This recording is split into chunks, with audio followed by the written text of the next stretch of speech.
ભરૂચના આંબેડકર હોલ ખાતે ઉત્થાન ચેરિટેબલ ટ્રસ્ટ દ્વારા 1300 થી વધુ બાળકોને ચોપડા વિતરણ કાર્યક્રમ યોજાયો હતો। ભરૂચ શહેર અને જિલ્લામાં ઉત્થાન ચેરિટેબલ ટ્રસ્ટ દ્વારા છેલ્લા 30 વર્ષથી ગરીબ તેમજ જરૂરિયાતમંદ બાળકોને શૈક્ષણિક સહાય પૂરી પડાય છે।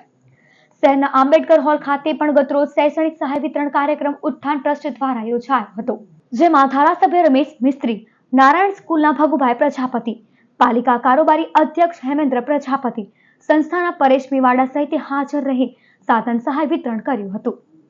જિલ્લાના 1300 જેટલા બાળકોને નોટબુકો, શૈક્ષણિક કીટ અને સાધન સહાય અપાઈ હતી। ઉત્થાન ચેરિટેબલ ટ્રસ્ટ છેલ્લા 30 વર્ષથી ભરૂચ શહેર અને જિલ્લાના ગરીબ અને જરૂરિયાતમંદ વિદ્યાર્થીઓને વિનામૂલ્યે નોટબુક તેમજ શૈક્ષણિક કીટનું વિતરણ કરી રહી છે।